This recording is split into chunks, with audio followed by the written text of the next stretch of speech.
from this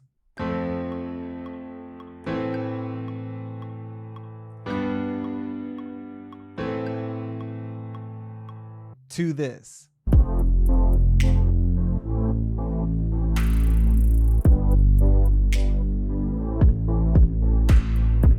Welcome to the channel. My name is Hero, and I received a video request to show how I export my MIDI from Scalar 2.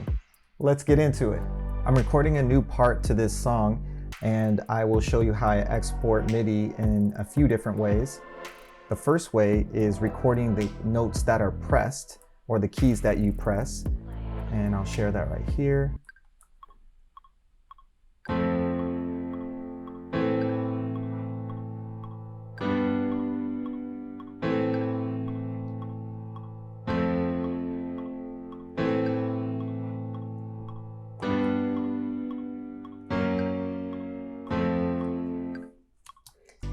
So this actually did not record the MIDI itself, but instead it is the notes that were pressed.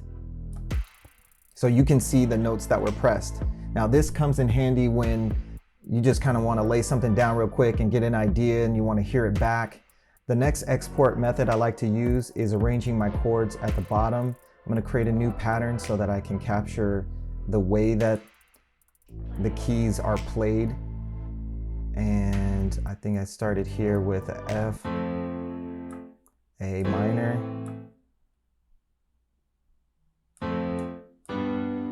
G, A minor, F, A, G,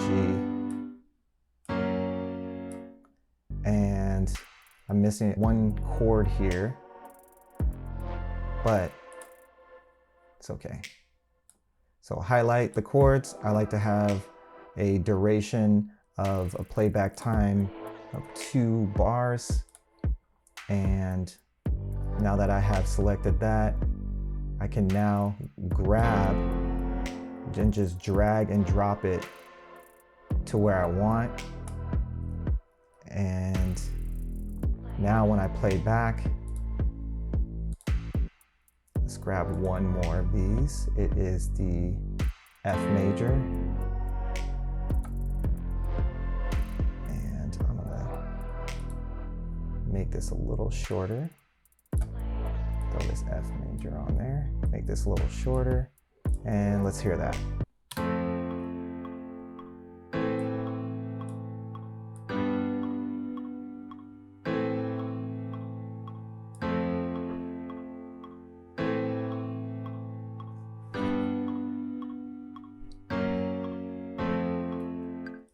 What method do you use to export your MIDI from Scalar 2, and why?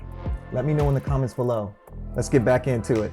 One of my favorite ways to export MIDI from Scalar 2 is by utilizing the MIDI capture mode down here. You want to enable this row, or whatever row you're going to use for the MIDI capture, and you can see the notes now are highlighted once you enabled the row. Now I can play it on my MIDI keyboard, and you can also now utilize Humanize when you're using this MIDI capture. And what Humanize does is you can have it randomly adjust the velocity and timing of the notes that are played. I like to leave it on both. Once you are ready, you click MIDI capture, start the song, and start playing along.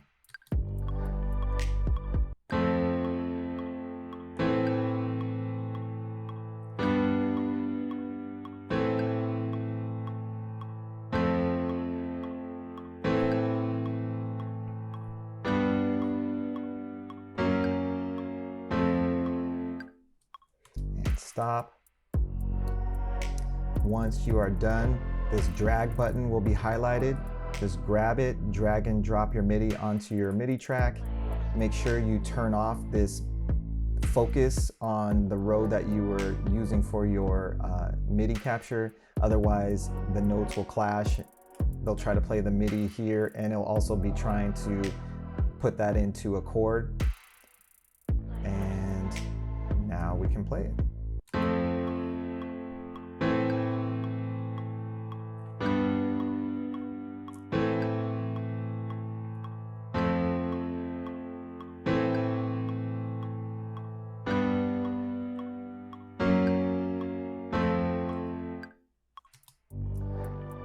Also, if you zoom in on the notes that were captured, just want to show you that humanize feature. If you zoom in here, you can see that the notes are played at different times. So it's a little bit that velocity or that humanize feel, both velocity and the timing are off just a little bit, so that it gives it a little bit more of a humanized feel. All right, this is a little bonus method of exporting out of Scalar 2. This method isn't pulling the MIDI itself, but it is exporting the chords, and you can do so directly from Scalar 2 into another plugin. And the plugin I'm going to use for this example is Playbox by Native Instruments.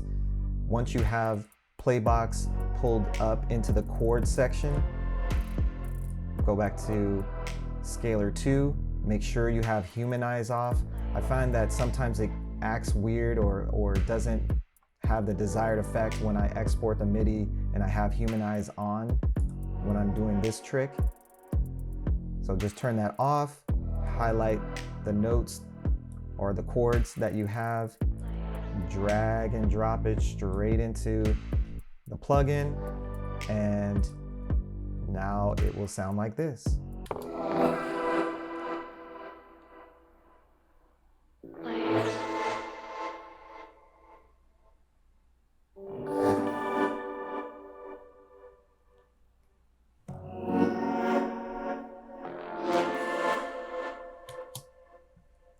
If you found something helpful in this video and you want to learn more about Scalar 2, or maybe even my workflow between Scalar 2 and Melody Sauce 2, click the link in the description, or you can click the next video after this one.